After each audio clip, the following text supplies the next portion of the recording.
Welcome, tennis fans, to Tennis Traverse, Exploring the Game, the podcast that delves into the heart of the tennis world. I'm your host, IBJ, and in today's episode, I will be talking about the winners of the 2024 Wimbledon tournament. Before we begin, please follow all of my social medias, that is Instagram and Twitter, using @TennisTraverse, that is @TennisTraverse. If you're listening on YouTube, comment, like, and subscribe. If you're listening on other streaming platforms, please rate my show. And let's get right into today's episode.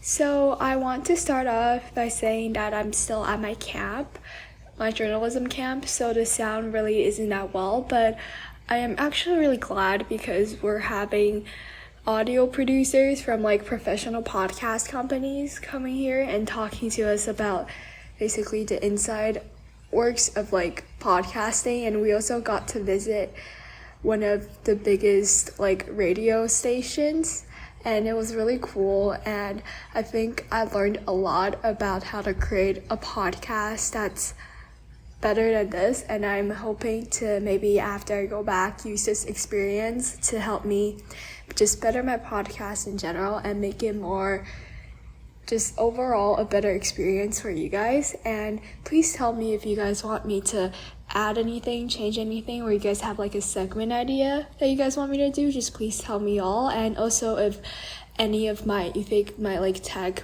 have some problems, if the sound quality isn't really clear, please tell me and I will try to listen to y'all's suggestions and improve. But let's get right into today's episode.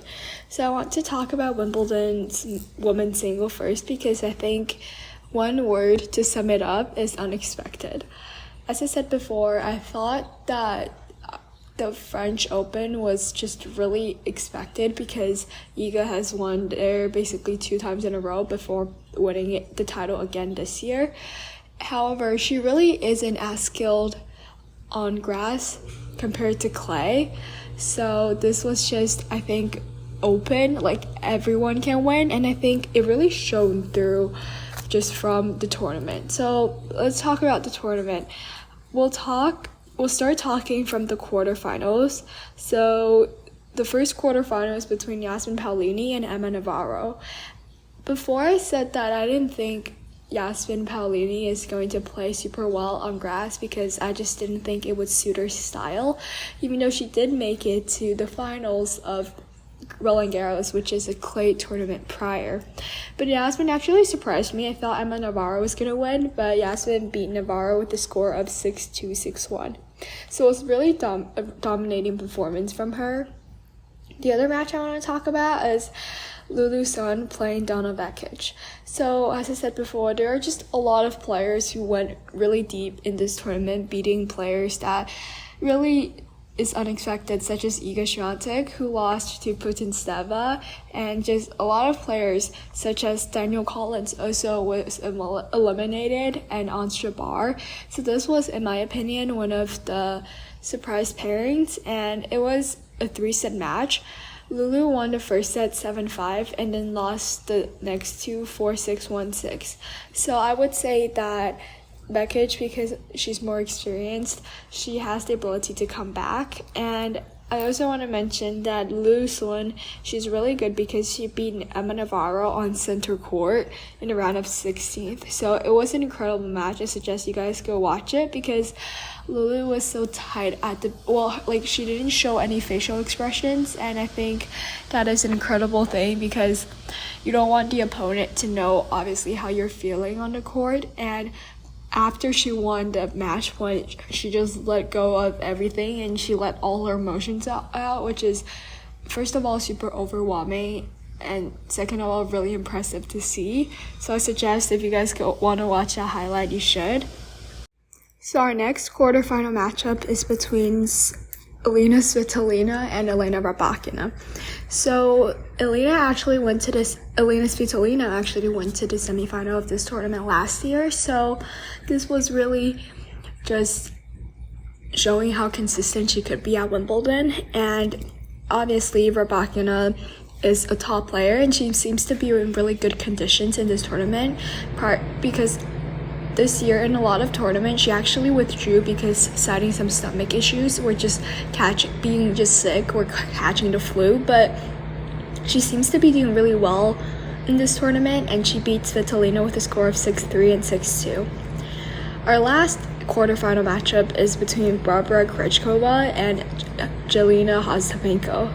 I really enjoy how Ostapenko plays tennis, even though I know maybe a little bit controversial because she have like opinions and she shows her emotion on court, but I really like her style because she has a lot of power, and it really shows how big of an advantage that is, especially on grass. However, she still lost to Krejcikova with a score of 4-6 and in the second set tiebreak 4-7. So now let's move on to the semifinals. So for the semifinals, we have Barbara Krejcikova versus Elena Rybakina. I think everyone, thought that Rybakina was going to win, especially after the first set. So Rybakina won the first set 6-3, and in my mind I was like, okay, Rybakina is going to win. But Krejcikova actually came back with a score of 6-3, 6-4, and I think that's really incredible to do because Elena actually have a Wimbledon title. So for her to come back with some, despite like not having a title and beating someone who's like ranked higher than her, is actually really impressive. I think I kind of feel bad for Rybakina, but at the same time I feel really proud of Krejcikova just because of how much she just like fought till the end. And I think one of the most important stats is breakpoint converted. So Barbara converted 4 out of 6 breakpoints, which is a really high advantage considering how strong Rybakina's serve is. However, Rybakina had 9 chances but only converted 3. So that I think is a huge difference in determining who the winner is. Now we'll talk about our second semifinal, which is between Donna Vekic and Jasmine Paolini. I suggest you guys to go watch the deciding set. The deciding set was really good, and Paolini actually won that set with a score of 10-8. So it was really, really close, and both of them, Donna Vekic was highly emotional, so I think it really just shows how athletes are fighting to the end no matter what, and it's just a really great representation of how much like tennis can mean to someone. Obviously it's her career, but it's just really, overall, I feel like emotional, just really good to see how tennis can be of such big impact to someone. And now we'll move on to the final. The final took place on Saturday, and I did not watch it because I had like lectures and classes to do, even on a Saturday, yes. But in the end, Krejcikova won with the score of 6-2 in the first, losing the second 2-6, and winning the deciding 6-4. I suggest you guys go watch it. I'm sorry I won't be linking the highlights, but I will be doing that once I go back home. But you guys just type up like Wimbledon 2024 women's singles and it will show. But I think this match was also pretty good considering it's a deciding set match, but feel free to watch it. And yeah, I think first of all, I just want to say that I feel really good for Jasmine Paolini because this is the second finals that she made, which is a huge achievement considering that she really isn't doing that well at the start of the season. And this season, she won an 1,000 title, she made it to the French Open final, she made it to the Wimbledon final. So I think it really shows that players can just, especially on the women's side, players can just come up without like, maybe not any warnings, but they can just peak, and it's really good for them. And it just shows how like every player truly have a chance of making it if perhaps they try really hard, or if they have a chance. So Paolini is actually ranked number 5 now, which is her new career high. And at the same time, I feel really happy and really proud of Krejcikova because she had a wonderful run before. She won both the French singles and the French doubles a few years prior. However, after that, I feel like we really haven't heard much from her.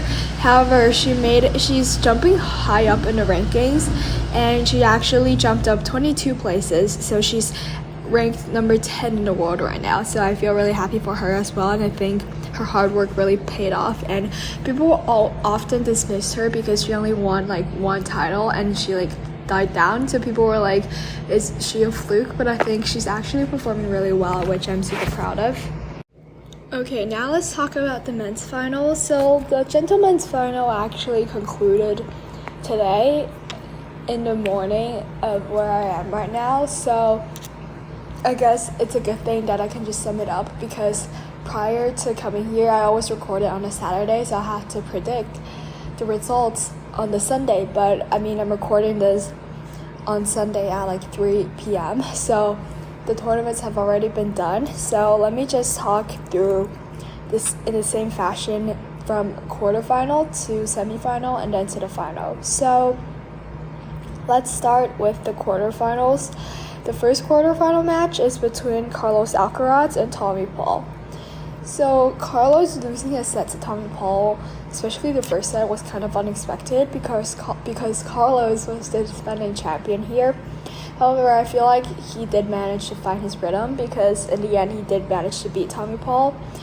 And the next quarterfinal is one of the absolute best, I think, matches in this tournament, which is between number 1 seed Jannik Sinner and the number 5th seed Daniil Medvedev. So this was insane. I loved it. I loved every aspect of it. I loved how there's like tie breaks and it is a 5-set match, and I think I just loved how both of the players were absolutely giving their best, even though that I know Jannik wasn't feeling particularly well. You could see that he was like physically kind of exhausted, but I think Medvedev is able to close it off is a really good sign of showing how mentally strong he is. And we'll talk about the next quarterfinal, which is between Musetti and Fritz. Musetti truly surprised me this tournament. He made it to the semifinal, and I didn't expect him to beat Taylor Fritz, because I think Fritz was maybe one of the favorites to go really deep in this tournament, and I think Lorenzo Musetti isn't. I think people expect him to play better on clay, but for him to make it to the semifinal of this tournament is absolutely insane. So they were playing a 3-set match, and he won the second set 6-1. So it really showed through how mentally strong he is, because I think prior to this, I really didn't feel like I didn't think that the mental game was a huge part of his game plan, but I think it is, which I find is a really important development, especially when he's this young. He has so much more to his career.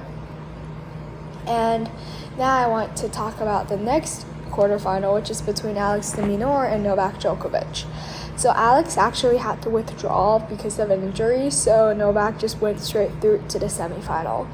His semifinal match was against Musetti, and Novak won in 3 straight sets with a score of 6-4, 7-6, 7-2 in a tiebreak, and 6-4. So it was relatively an easy win, even though Musetti did manage to hold his head up and didn't lose a set, didn't get bageled, didn't lose a set like really drastically. So I think it's a plus from before, because normally when he plays against Novak at like such a big stage, there will always be one of the sets where he gets bageled or just loses 1-6 or 2-6.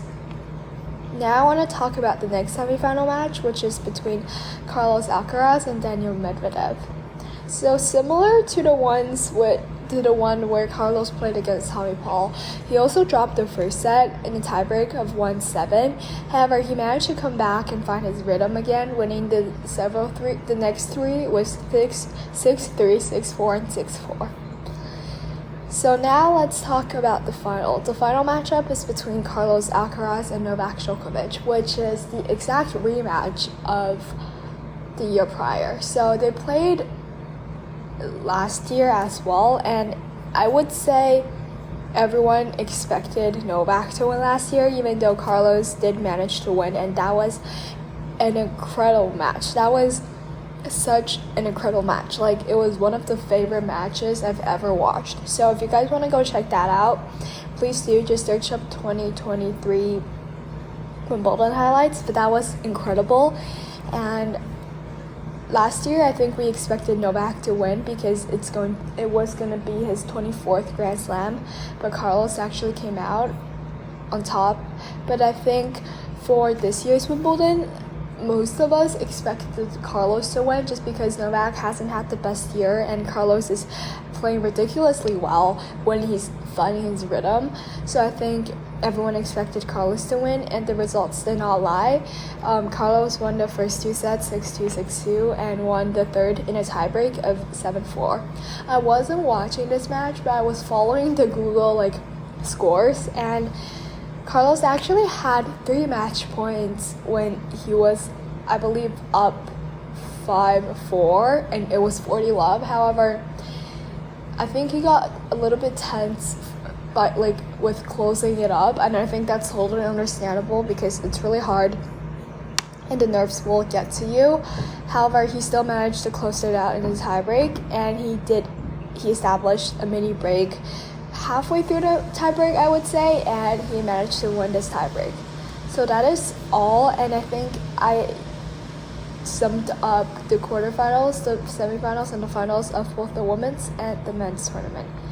Really hope you guys enjoyed.